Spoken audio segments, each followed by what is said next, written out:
बिजनौर जनपद में लगातार 3 दिनों से हो रही बारिश ने अब विकराल रूप ले लिया है और अब फायदे की जगह बारिश के लोगों को नुकसान ज्यादा होने लगे हैं। गंगा बैराज की अगर हम बात करें तो जल स्तर जो है वो खतरे के निशान से ऊपर पहुंच चुका है। सिरकोट में जो एक गंगा बैराज है वहां से भी बुरी खबर है। इसके अलावा अलग अलग शहरों की तो खबरें हम आपको बताएंगे ही। साथ ही बिजनौर के करीब एक गाँव में मकान भर भरा कर गिर गया और एक ही परिवार के 7 लोग मलबे में दब गए। इस खबर को लेकर भी हम बात करेंगे। तो कुल मिलाकर बरसात और बारिश की कई अहम खबरें हैं, उस पर आगे बढ़े इससे पहले थोड़ा सा आपको हम डीएम जसजीत कौर की तरफ से और एसपी अभिषेक झा की तरफ से एक अपडेट देना चाहेंगे।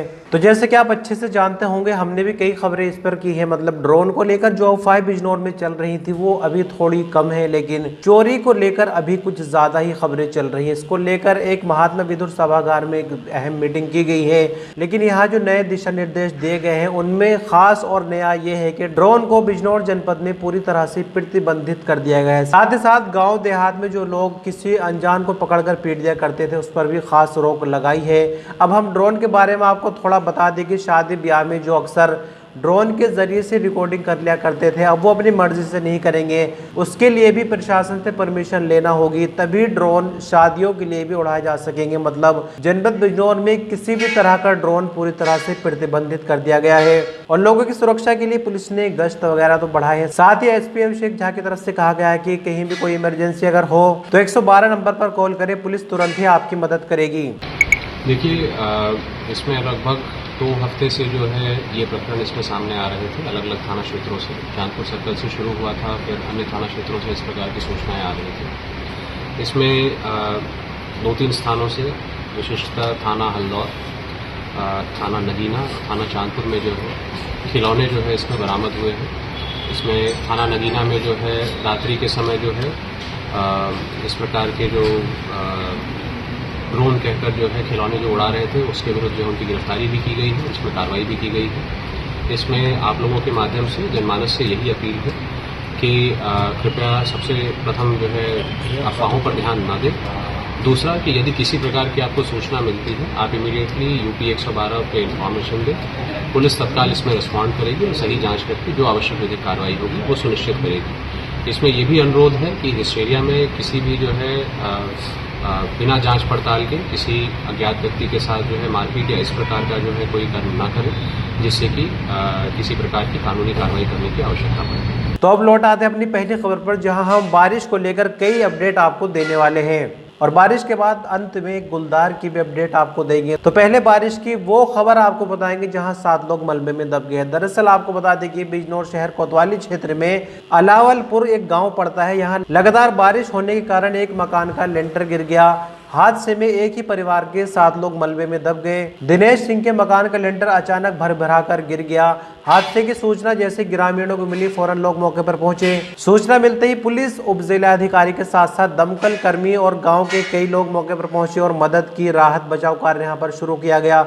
3 घंटे बचाव कार्य यहां पर चलता रहा और 7 लोगों को बाहर निकाला गया। जानकारी के मुताबिक पति पत्नी अपने 5 बच्चों के साथ घर में सोए हुए थे। इनमें 2 की हालत ज्यादा गंभीर बताई जा रही, जिनको हायर सेंटर रेफर किया गया। इसी के साथ आपको बता दें कि दिनेश का ये 200 गज पर मकान बना हुआ था और 10 साल पहले मकान बनाया गया था, जो कि अचानक भर भरा कर गिर गया। तो अब बात करते हैं गंगा बैराज की बिजनौर की। दरअसल आपको बता दें कि आज जैसे कि 5 अगस्त है, आज सुबह गंगा बैराज का जो जल स्तर रिकॉर्ड किया गया है वो 221.50 मीटर दर्ज किया गया है, जो कि खतरे के निशान से 1.5 मीटर अधिक है। मतलब लगातार अगर बारिश पड़ती रही तो यहाँ और ज्यादा खतरा हमें जनपद बिजनौर में देखने को मिल सकता है। आपकी जानकारी के लिए बता दें, वर्तमान में गंगा बैराज में 1,62,000 क्यूसेक पानी बह रहा है। वहीं धामपुर के पास शेरकोट में अगर हम खो नदी की बात करें तो यहाँ 75,000 क्यूसेक पानी नदी में बह रहा है। प्रशासन ने खो बैराज के यहाँ भी पूरे 12 के 12 गेट खोल दिए। इसी के साथ लोगों से सावधान रहने की भी अपील की गई है।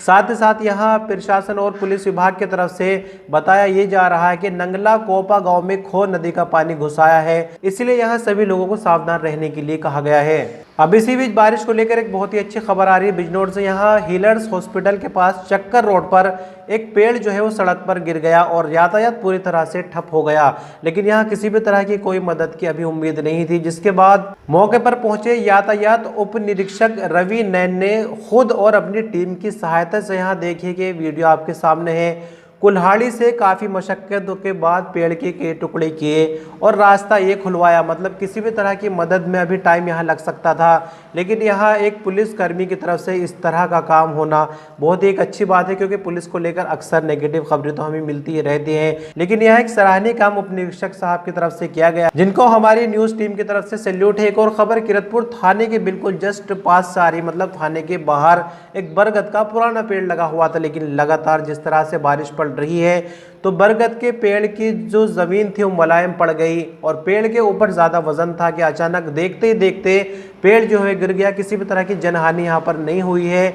इस बरगद के पेड़ से गर्मियों में लोगों को काफी राहत मिलती थी और लोग बरगद के पेड़ के नीचे बैठकर इंतजार भी किया करते थे। लगातार बारिश के कारण ये नुकसान हो रहा है। अब देखिए नजीबाबाद की खबर हम आपको बता रहे हैं। यहाँ स्कूल के बच्चों का हाल देखिए या हॉस्पिटल का हाल देखिए, जहाँ कहीं भी कुछ देखेंगे आप देखिए सब जलमग्न हो चुका है, सड़कें पानी से भर गई हैं, क्योंकि बारिश जो है वो हद से ज्यादा हो रही है। लोग बारिश की मांग तो कर रहे थे गर्मी को देखते हुए, लेकिन अब जिस तरह से लगातार बारिश हो रही है तो इसमें लोग काफी ज्यादा परेशान हो रहे हैं। अब इस वीडियो में देखिए, वीडियो चांदपुर से है। चांदपुर में भी देखिए किस तरह से गली मोहल्लों में सड़कों पर पानी भरा हुआ है और तो और जो विद्युत आपूर्ति है वो भी ठप है। वजह यह है कि ऐसे में बिजली छोड़ना भी नुकसानदायक हो सकता है और विद्युत विभाग यहाँ किसी दुर्घटना का कारण बन सकता है, इसलिए यहाँ विद्युत आपूर्ति भी ठप की गई है। चांदपुर के बाद हम बात कर रहे हैं नगीना की, तो नगीना भी लगभग और शहरों से कम नहीं है। यहाँ भी आप देख सकते हैं जल भराव की क्या स्थिति बनी हुई है, सड़कों पर पानी है, लोग काफी ज्यादा परेशान है। मतलब ये कि समूचे जनपद बिजनौर का इस वक्त बारिश से बुरा हाल है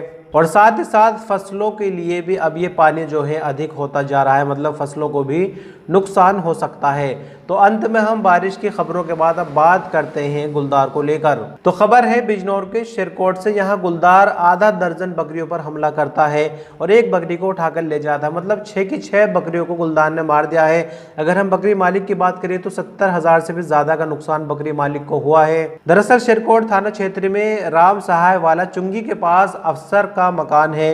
इस मकान में सोमवार की रात गुलदार दीवार फांद कर घुस आता है और रात में 6 बकरियों को यहाँ देखिए बुरी तरह से मार देता है, लेकिन एक बकरी को साथ उठाकर ले जाता है। सुबह होने पर जैसे ही घटना का पता चला आसपास के लोग जमा हुए, वन विभाग को भी सूचना दी गई। वन विभाग के कर्मचारी भी यहाँ मौके का निरीक्षण करने पहुंचे। वन रेंजर गोविंद का कहना है कि यहाँ पीड़ित का जो नुकसान हुआ है तो मुआवजा दिलाने का प्रयास किया जाएगा। मतलब सिर्फ प्रयास शब्द यहाँ पर इस्तेमाल किया है, कोई गारंटी बिल्कुल भी नहीं है। लेकिन जिस तरह से गुलदार लगातार हमलावर हो रहा है, यहाँ तो सिर्फ बकरी की ही बात है, 70,000 का नुकसान हुआ है। लेकिन और जगह की अगर हम बात करें चांदपुर की, या फिर जहाँ सीधे गुलदार महिलाओं को और बच्चों और बड़ों को निशाना बना रहा है और वन विभाग की तरफ से अगर कुछ मिल रहा है तो वो है आश्वासन, क्योंकि यहाँ भी वन विभाग ने मुआवजे का आश्वासन दिया, साथ ही साथ पिंजरा लगाने की भी बात की है। तो ये तीनों ही खबरें आपको कैसी लगी हमें कमेंट के रूप में बताएं। हम कल मिलते हैं फिर कुछ और नए अपडेट के साथ। तब तक के लिए अपना ख्याल रखिए, आपने अपना कीमती वक्त इस वीडियो पर अंत तक बने रहे, इसके लिए शुक्रिया।